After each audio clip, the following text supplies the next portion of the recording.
Yeah, we regard that area as potentially being dynamite. Because if you get a large group of people that in many cases in that business, although we've tried to go away from it ourselves, but in many cases in that business are getting paid based on front-ending potential profits, you can get, I mean, that's a dangerous situation to place 100 people in. You're going to find people who will crack under that in terms of what they will do. You know, we had a case of it actually in the electric utility industry a year or two ago when Edison in California and through a subsidiary compensated people based on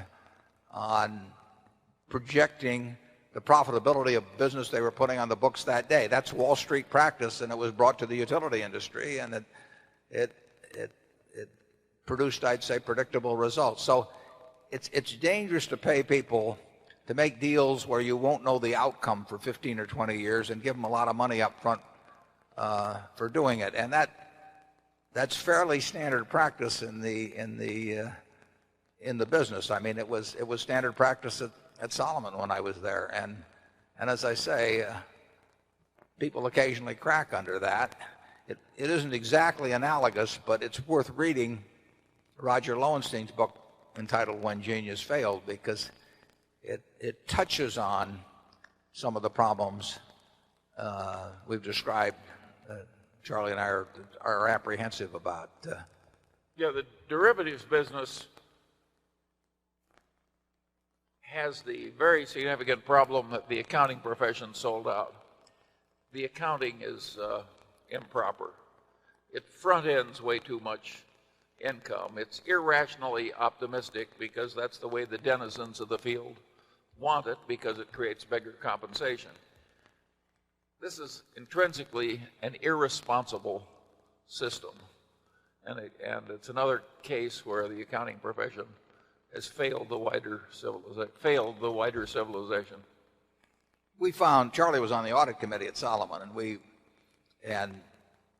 found positions, single positions mismarked by close to $20 million, for example, didn't we, Charlie? Oh yeah, but deliberate mismarkings was not the main problem. The main problem is the whole system of accounting is wrong. The whole system of accounting is too optimistic. It would be like going into the taxi cab business with a 30-year depreciation rate. Yeah. Or it'd be like writing very long tail insurance and paying a big commission up front based on the expected profit of that insurance over a 10-year period or something, with that prepared by the guy who wrote the policy.